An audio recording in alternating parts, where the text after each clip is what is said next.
So a bit of drama has arisen in the warehouse. Tiny Bob has took a major disliking to me. He's been grassing me up to the bosses, telling them that I don't do fuck all.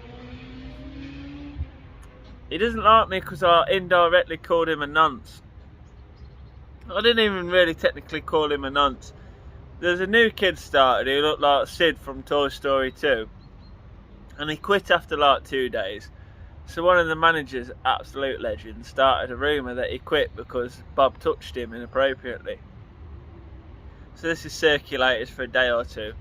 I goes up to little Bob and says, "Little Bob, you heard what they're saying about you?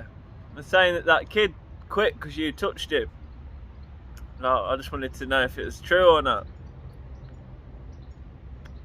He went on some tirade about how his daughter got diddled and all this and that, how it's not funny. When this kid was of age, by the way.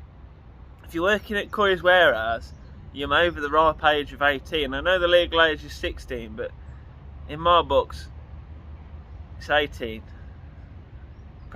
Yeah, it's 18. No nonsense. Anyway, him going on at me about his kid being diddled. I should be going on at him about his kid getting diddled. If you're out letting your kids get diddled, you failed. My family, we have a perfect track record. The kiddies stay protected. No, I never got to the kiddies in my family. We fucking keep the kids safe.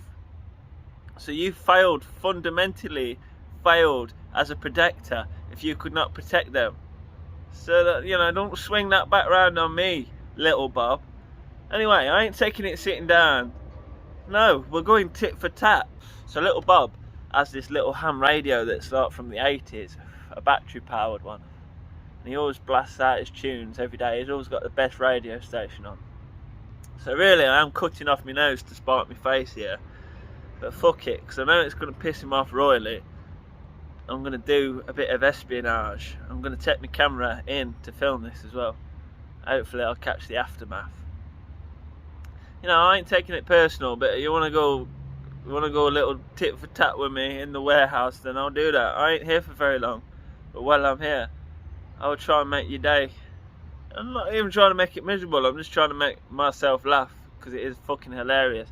And this guy's an angry little midget anyway. Angry little alcoholic midget. So he's just pissed off because he's sober and shit. And here I am, just fucking milking his tits, you know what I mean? When I says about him touching that lad inappropriately, he says something about, "Fucking hell, if I just figure I'd hit you around the head with it." At the time I was like, "Yeah, do it, little Bob." And a few times after, you know, I've been sound with Bob, making a joke and that, but he just don't want to know now. Now I've indirectly called him a nonce. Tried to make amends, he wouldn't have none of it. But, you know, peace. If they don't want to fucking take the hand, shake the hand, then, you know, we've got to strike them with it.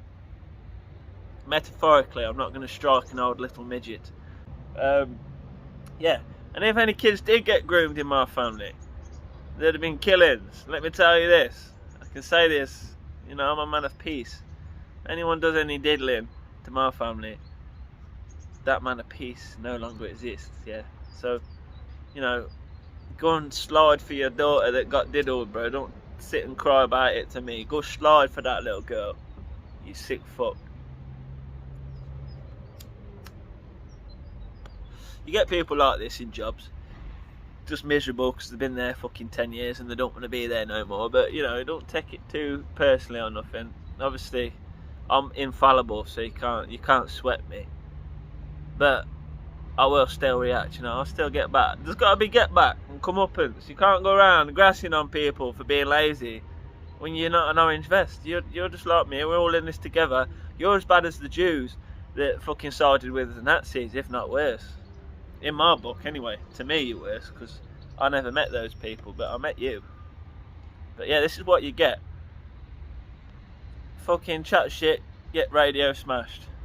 Also, for a little bit later, I've my last joint to that cake batter, because it was all moist and sweaty yesterday. I ground it up and I've let it air out. So on next break, when I come round to smoking that after the radio smash-ins, you know, we have a victory spliff. hopefully it's tasting a bit better.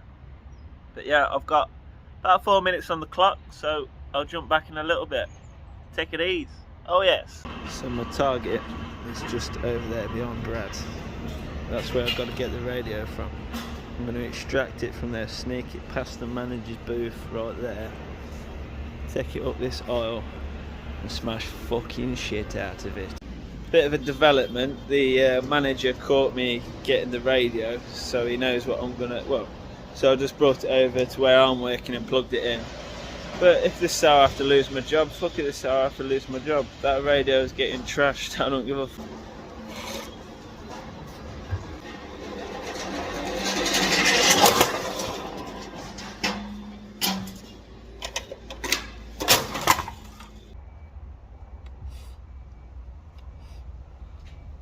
What's this reefer taste like, you're asking, that I'm reviewing? I can't tell you at the minute because all I can taste is victory. I've pulled off the perfect crime. Bob, the victim, is none the wiser. He don't know who took his radio. He thinks it's the other department. He's calling everyone and anyone. I thought it was the managers. So obviously one of the managers has seen me sneaking off with his radio. And obviously after I smashed it up, I had to go and confess after I'd smashed it up. I went and told the head gaffer, I said, look, I've done a bad thing. Sit down. There was already sat down, like. I said, look, I need to tell you this. So one of them was on a phone call. He's hung up his phone call, like, what's this then? I said, right, I was listening to Bob's radio, Celine Dion. Next thing I know, a wave of red come over me. And all I remember is I'm stood over Bob's radio and it's not looking good. They're like, what do you mean not looking good? I'm like, Bob's radio is in bits. They found it pretty funny. They finished the phone call, and then I said to them, look, come over, I'll show you the damage. They found it funny, they're going to keep it a secret, so fuck you legends for that. Now, if you're thinking, right, I'm a knobhead for smashing his radio, no, because it's the company's radio. He found it at Curry's, it belongs to the place. It's just how sentimentally attached to this thing is. He locks it up every night, he brings it out every morning, he has it on every day without fail. He loves his music. But yeah, seems though he wanted to be a little rat and grasp me into the boss for being lazy. I thought I'd give him a bit of comeuppance, but it went very well, and I'm going to finish my joint in peace and get back into the factory and hopefully not get fired. But yeah, Roller Royce, I'll see you in the next one. Made a big difference to this cake batter as well, drying it out. The backy that I'd cured out fell out in my pocket, so I had to get a pinch off my mate. But I think if I'd used the correct backy, it would have been toking on a beautiful joint right here. I could cook up a cup for you. I'm going to do that real quick.